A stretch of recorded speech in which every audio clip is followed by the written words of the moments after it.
Semua manusia tentu mempunyai cita-cita, impian, target, tujuan, dan tentu saja harapan.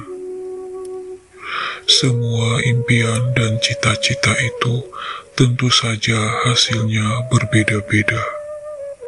Ada yang sesuai ekspektasi, ada yang tidak sesuai, malah ada yang tidak mengimpikannya, tetapi ia mendapatkannya. Semua hasil ada yang sesuai proses atau malah meleset sama sekali. Walaupun dalam berproses kita sudah berusaha semaksimal mungkin, tetapi kadang hasil tidak seperti yang kita inginkan. Ini semua tergantung bagaimana hati kita menerima hasil itu. Bagaimana kebesaran hati kita apabila harus menerima hasil yang kurang memuaskan. Semua impian, cita-cita, dan harapan tetap harus kita miliki meski harus jatuh berkali-kali, kecewa berkali-kali, atau bahkan mematahkan semangat kita untuk berjuang dan berusaha. Bagai kata bijak, doa dan ikhtiar adalah milik kita sebagai manusia, tetapi hasil adalah milik Allah. Sosok sang terpingit sama juga seperti kita manusia pada umumnya.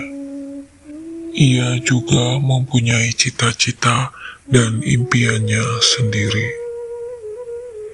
Ia juga masih memiliki keinginan dan impian untuk dapat membahagiakan orang-orang terdekatnya dan orang-orang di sekelilingnya. Impiannya sangat besar untuk kesejahteraan orang banyak.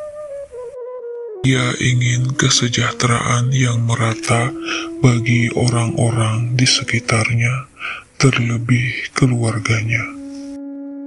Impiannya yang selalu membuatnya bersemangat. Ia ingin membahagiakan orang-orang terdekatnya. Ia tidak ingin melihat orang-orang sekitarnya kesusahan dan hidup dalam kekurangan. Sebetulnya sang terpingit bisa saja mengepakkan sayapnya untuk bangkit dan mewujudkan cita-cita dan impiannya yang selama ini terus membayanginya. Tetapi ia belum dapat izin untuk meraih semua impiannya, karena ia seringkali diberi tanda untuk tetap diam di tempatnya dan tetap bertirakat sesuai petunjuk yang ia dapatkan. Kalaupun ia berusaha untuk tetap memaksa berkegiatan, pasti ada saja rintangannya, sehingga apa yang ia lakukan atau kerjakan selalu gagal dan gagal.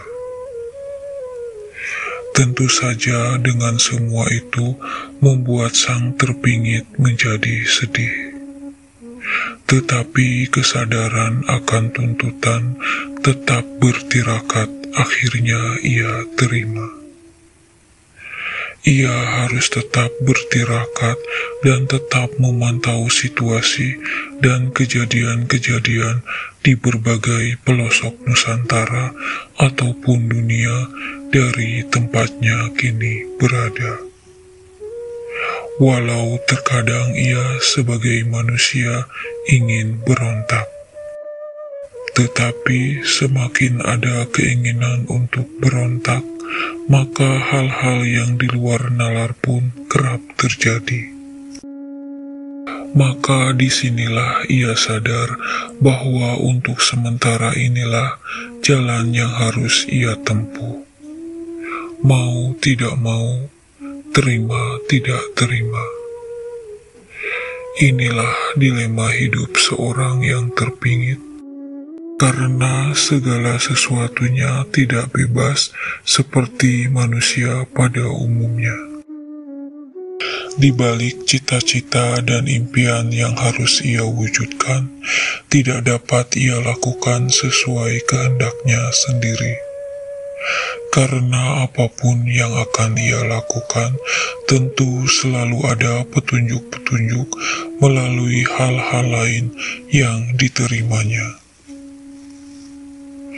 Walau hidupnya tidak sebebas manusia yang lainnya, karena terpingit dan tirakat-tirakatnya, tetapi ia tetap tabah menjalaninya. Ia tetap terdiam di tempatnya. Di dalam terpingitnya, ia terus mempelajari berbagai macam ilmu dan teori-teori yang dapat meningkatkan pengetahuannya tentang segala hal. Menjadi sang terpingit tidaklah seindah yang digambarkan orang-orang. Banyak sekali dilema yang harus ia hadapi. Ia harus menunda dulu segala impian-impian yang harus diraihnya. Sampai kapan ia harus terpingit? Wallahu a'lam.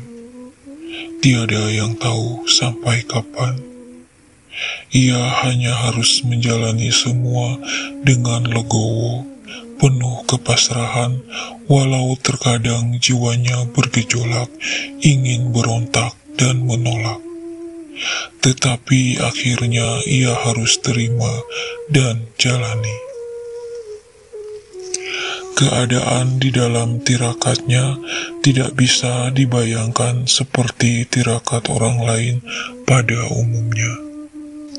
Tetapi karena sang terpingit telah sadar betul tujuan dari keterpingitannya itu, bahwa suatu saat ia hanya ingin mencapai satu impian yang sangat tidak biasa, yaitu pulang ke rumahnya yang sesungguhnya dan bersama keluarganya yang sesungguhnya, yang tidak ada di dunia ini. Dan untuk mencapai itu, ia harus menuntaskan semua tugas-tugasnya, baik yang selama terpingit dan juga bila mana nantinya telah dimunculkan. Inilah yang menyebabkan ia begitu dilematis. Perjalanannya sangatlah di luar nalar, tetapi harus tetap pandai bersyukur dan berhusnudzon kepada Allah Subhanahu wa Ta'ala.